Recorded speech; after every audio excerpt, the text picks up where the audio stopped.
Les cartes à jouer, un miroir de soi. Ma mère a joué aux cartes, patience et réussite, tous les matins pendant des années, avant de commencer ses journées concrètement. Je la regardais parfois et j'apprenais, par l'observation, les règles des jeux qu'elle pratiquait. Je ne comprenais pas trop pourquoi elle faisait au moins 5 ou 6 parties le matin.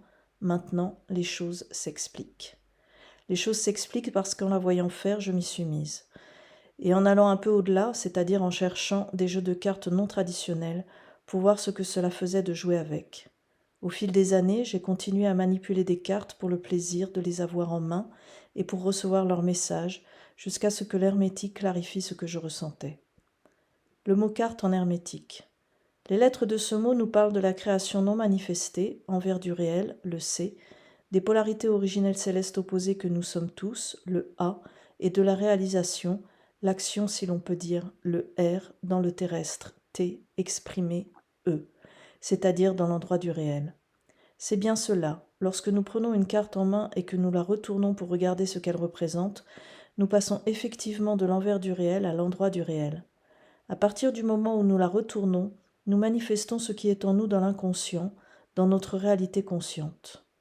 Comme je l'ai déjà expliqué dans un article à propos du hasard, qui n'existe pas, tout provient initialement de l'inconscient que nous créons à partir de nos pensées.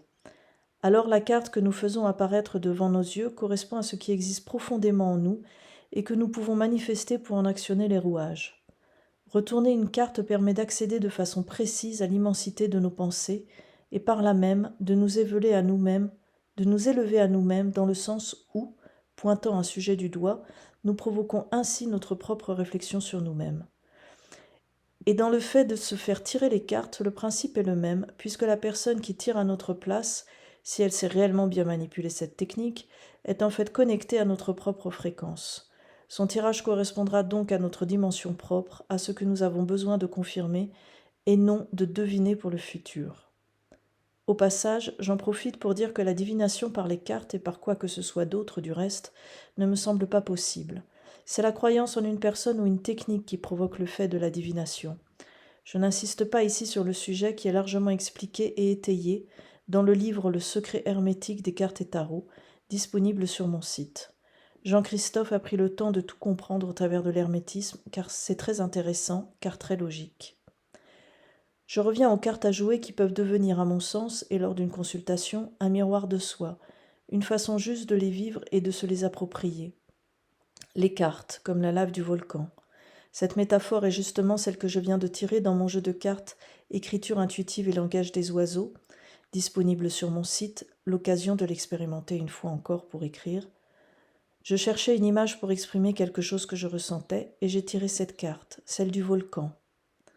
Oui, faire le choix d'une carte lorsque nous pensons à notre vie, c'est créer un mouvement qui surgit du plus profond de notre être et de notre inconscient.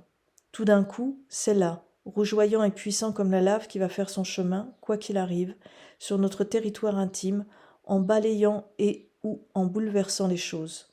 C'est ce que j'appelle aussi la magie des cartes. Cette magie correspond pour moi à l'impulsion de la création. Je n'utilise pas les cartes pour faire de la divination à laquelle je ne crois pas. En revanche, j'utilise les cartes pour aller un peu plus loin en moi lorsque j'ai une hésitation, ou lorsque, comme il y a quelques minutes, j'ai quelque chose à écrire et que je ne trouve pas l'accroche. Je sais que mon inconscient me parlera au travers de ces jolis petits rectangles de papier imprimés qui sont comme un miroir avec leur envers et leur endroit, qui se confondent parfois. Les jeux de cartes possèdent pour moi une alchimie particulière, qui dépasse leur simple fonction ludique.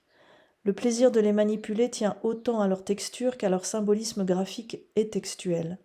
Chaque carte devient dans mes mains un objet, mot qui nous parle aussi de nos polarités dans le terrestre, qui m'apaise et me stimule à la fois.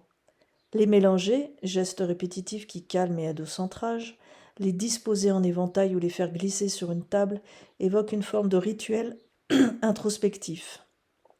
En m'en imprégnant, j'accède à des compréhensions et naturellement à la manifestation de nouvelles expériences personnelles. C'est pour toutes ces raisons et pour le plaisir de créer que j'ai déjà édité 3 jeux de cartes. Le dernier, Écriture intuitive et langage des oiseaux, permet d'accompagner toute expérience d'écriture intuitive, spontanée. Je l'utilise autant pour m'inspirer que pour expliciter une pensée. Et je m'en sers surtout pour expérimenter le 8 de l'analogie inconscient-conscient, et ça marche à chaque fois. un vrai miroir. Vous pouvez découvrir ce jeu en cliquant sur le lien dans la description.